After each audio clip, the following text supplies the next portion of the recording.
OK S2I. C'est le podcast pour tout savoir sur S2I. Salut à tous, vous écoutez OK S2I, le podcast du groupe S2I. Que vous soyez collaborateur en mission ou sur site, que vous soyez un ou une future salariée du groupe, un de nos clients ou bien même que vous nous écoutiez au gré de vos recherches sur les plateformes de podcast, vous allez en apprendre plus sur S2I et c'est la promesse de ce podcast. À chaque épisode, on répondra à une question sur un sujet comme la cybersécurité, le management, les ressources humaines, l'infrastructure et que sais-je encore. On parlera de tout avec à chaque fois le ou les intervenants qui nous apporteront leur regard d'expert. Pour ce nouvel épisode, on va répondre à la question « C'est quoi le campus management ?» Si je reprends la définition diffusée sur Digital Recruiter, le campus management désigne un partenariat entre un établissement de formation et une entreprise, matérialisé par une multitude d'actions et de projets réalisés conjointement. On l'aura compris, on va vous parler de stages pendant cet épisode. Et pour ça, j'accueille tout de suite Fabiana Faria, la campus manager de chez S2I Île-de-France. Bonjour Fabiana. Bonjour à tout le monde. Prête à nous parler du campus management ? Mais prête, on va essayer. Alors on y va avec la première partie de l'épisode et on va parler avec toi de ton rôle, du rôle théorique un peu de campus manager chez S2I. C'est parti. Fabiana, j'ai donné une définition en introduction de l'épisode sur le campus management. Est-ce que ça se rapproche de ta vision ? Alors ça se rapproche vraiment de ma vision et de ce qui se passe finalement sur le terrain, surtout la notion de partenariat. Ouais. Je pense que c'est vraiment important. Finalement, mon rôle, c'est de faire le lien entre les écoles, donc les écoles, que ce soit les universités, les écoles d'ingénieurs ou même les écoles de commerce. Donc ce lien entre la partie pédagogique, comment on forme les étudiants, mais aussi le monde de l'entreprise. Donc c'est ça vraiment ton rôle en tant que campus manager, c'est un lien. C'est ça, exactement. Et quelles sont pour toi les qualités requises pour être un bon campus manager ? Ou une bonne campus manager ? Moi, je dirais qu'il y a quand même énormément de relationnel, puisque quand on parle de partenariat, c'est des partenariats de confiance. Il faut créer une intimité avec ses interlocuteurs. Quand tu parles de partenariat, tu parles des écoles notamment ? Partenariat avec les écoles, effectivement, que ce soit de manière officielle ou de manière moins officielle, mais... Il peut s'agir d'un cadre signé, entre guillemets, et d'un cadre juste de confiance où tu interagis avec les écoles sur le long terme. Oui, d'avoir des interactions régulières et cette intimité qui permet d'avoir des échanges fluides et d'apporter en tout cas à l'école ce qu'elle attend. Finalement, mon but, c'est de devenir partenaire pour les aider à former les ingénieurs, les consultants de demain, enfin nos futurs salariés et évidemment, en finalité, c'est de les recruter chez S2I. Quel est ton parcours en quelques mots ? Tu as toujours évolué dans le milieu ressources humaines, j'imagine ? Alors, finalement, c'est vrai que j'ai commencé plutôt par de la psychologie clinique, qui est un sujet, je pense, qui nous apprend beaucoup de choses sur nous-mêmes, mais sur les autres. Et j'ai ensuite plutôt décidé d'aller vers les ressources humaines. Mais ce background fait que je garde, je pense, cette sensibilité à comprendre les autres et à m'intéresser vraiment à ce qu'ils font. On en parlait justement, une de tes missions, c'est le recrutement de stagiaires pour S2I. Donc d'un premier temps, moi je suis plutôt responsable du recrutement des stagiaires et des alternants, mais la finalité c'est de recruter les étudiants même 10 ans plus tard. Tu dis quelque chose d'intéressant, tu parles de stagiaires et d'alternants. Cette année, on a accueilli une 50aine d'étudiants, une quinzaine d'alternants, donc apprentis et contrats pro, et le reste plutôt sur des stages, plutôt de fin d'année ou des stages de quatrième année. Donc on a quand même, je pense, fait une bonne année. Et comment tu fais pour les recruter, ces stagiaires ? Il y a plusieurs vecteurs. Donc, c'est vrai que classiquement, on a aussi tout ce qui est lié aux forums, les forums écoles, où on va participer donc à ces événements pour promouvoir S2I, faire connaître notre entreprise et aussi montrer nos offres de stage aux étudiants, les rencontrer pour plus facilement leur proposer des stages. Il y en a combien à peu près par an des forums que tu fais toi ? C'est au maximum une vingtaine. Et t'es toute seule à les faire ? Alors heureusement, non. J'ai une équipe RH, une équipe de business managers qui m'accompagne sur les forums. En plus, souvent, les forums sont en même temps, donc faut aussi un peu s'organiser. Mais voilà, j'ai la chance d'être soutenue par toutes les équipes S2I. Il y a d'autres moyens que les forums, du coup ?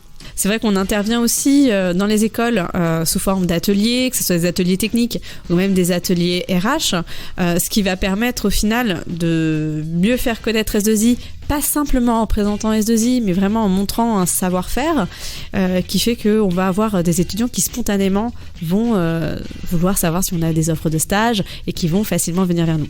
Et je crois aussi que tu fais des sessions d'entraînement pour les étudiants qui seront peut-être des futurs stagiaires. Oui, c'est vrai que j'ai un atelier qui me tient beaucoup à cœur, qui est sur le langage non verbal, qui est un peu dû justement à mon passé en psychologie, parce que ce sont des sujets que j'avais travaillé dans des mémoires de recherche. Donc je les entraîne, j'essaie de développer avec eux une oralité professionnelle, donc notamment en entretien d'embauche, à la fois dans la manière de parler, dans la gestuelle à apporter, quels sont les messages finalement qu'ils envoient aux recruteurs en dehors de ce qui est écrit sur leur CV. On a donc des partenariats chez S2I avec des grandes écoles. Oui, tout à fait. Alors c'est vrai que on a un très beau partenariat avec les Frais, notamment nous parrainons une de leurs majeures sur avionique et espace, une école d'ingénieurs parisienne et qui est pas très loin finalement de nos locaux. Et donc voilà, on a parrainé cette majeure, donc on les accompagne du M1 au M2 sur cette spécialité que nous connaissons forcément bien avec nos clients et nos projets. Nous avons aussi un partenariat avec l'INSA Centre Val-de-Loire pour développer justement notre positionnement à Bourges. Parce qu'S2I on a aussi des locaux à Bourges avec une 60aine de personnes, je crois, en ce moment. Et avec 4 stagiaires actuellement. Donc nous avons un partenariat avec l'IPSA, avec Polytech Orléans et nous mettons en place actuellement aussi un partenariat avec les IEA, qui est une école d'ingénieurs. Alors une fois recrutés, ces stagiaires, ils sont pas laissés comme ça à l'abandon, tu les accompagnes. Non, heureusement, c'est important que finalement l'étudiant est considéré à la fois comme un futur consultant, mais également comme quelqu'un qui est en apprentissage, bien sûr. Qui est là vraiment pour se développer. Donc qui a un management de proximité à la fois avec son tuteur, mais également... Chaque stagiaire a un tuteur. Chaque stagiaire a un tuteur. D'accord. Un tuteur et même un référent. Voilà. C'est différent. C'est différent. Le tuteur, c'est vraiment la personne qui va le suivre tout au long de son stage, qui est aussi l'interlocuteur avec l'école pour tout ce qui est soutenance notamment. Mais c'est vrai que sur les projets, en réalité, ils vont peut-être sur les 6 mois avoir peut-être 2 référents ou 3 référents différents, puisque ce sera peut-être des références sur des technologies qui sont différentes. Donc il va falloir les accompagner et c'est pour ça que la notion de référent existe et est importante pour qu'il n'y ait pas qu'un seul interlocuteur. Et toi, tu fais quoi là-dedans ? Moi, je ne les abandonne pas non plus. Je reste très présente pendant leur stage et leur alternance. J'essaye de suivre au moins 3 fois sur les 6 mois, mais c'est également plus régulier avec des échanges plus informels. Plus informel, oui, voilà, oui.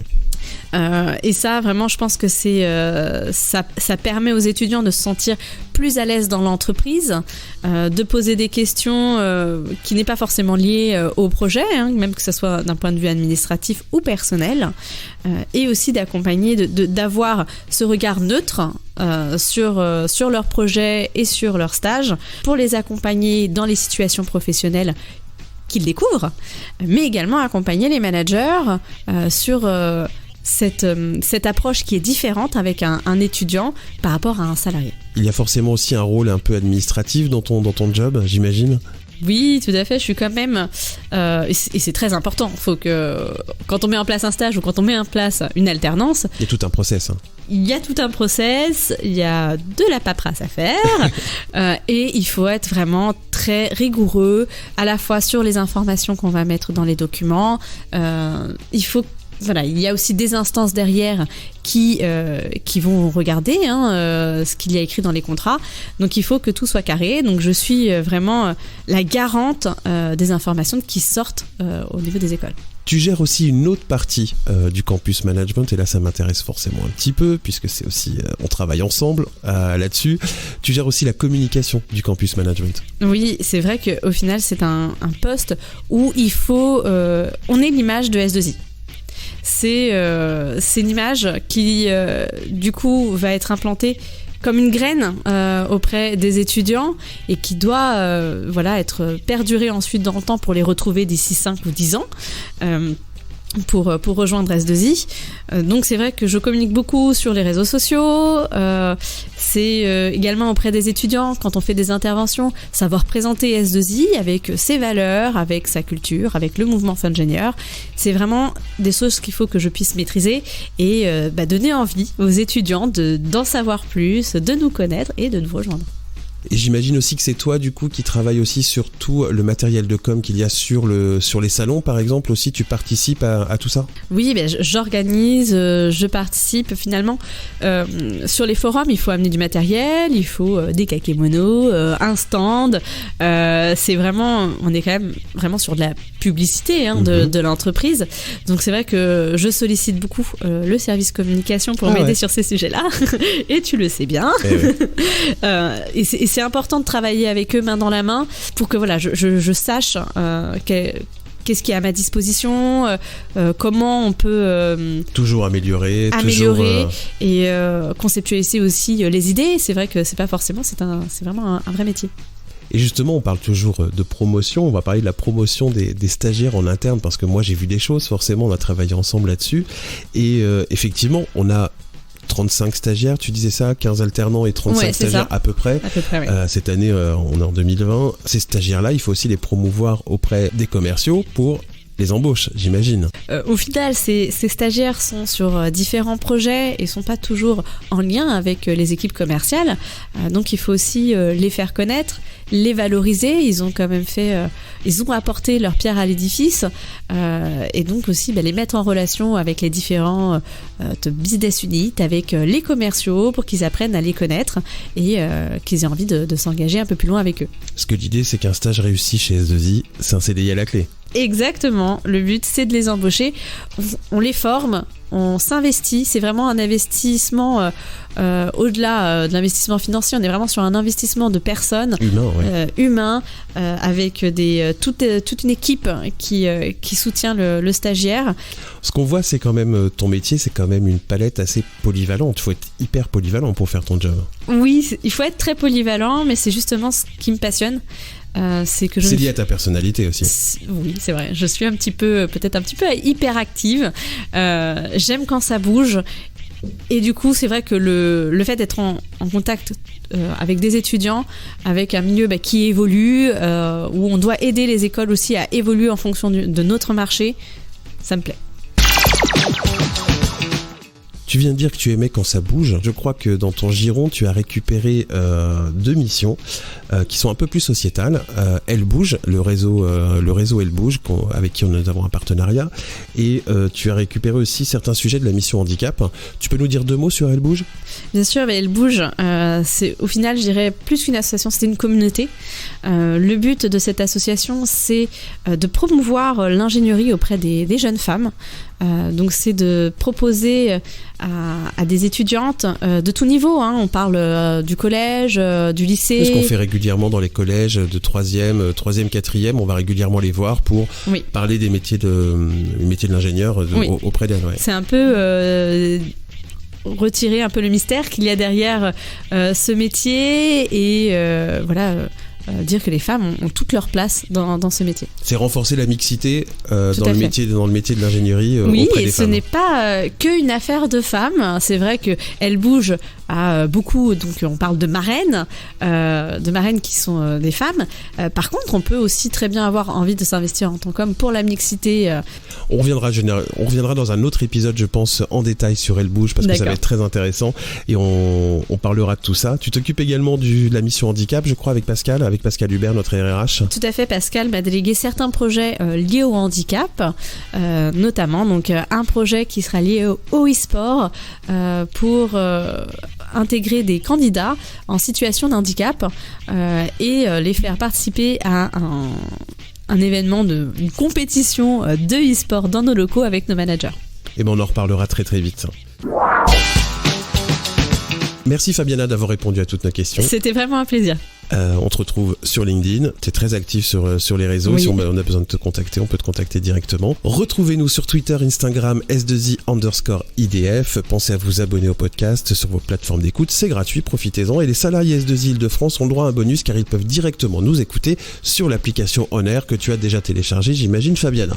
Bien sûr. Si vous avez des idées de thèmes pour l'émission, n'hésitez pas à communication-idf@s2i.fr. On n'a pas trouvé plus simple. Rendez-vous dans 15 jours. Salut!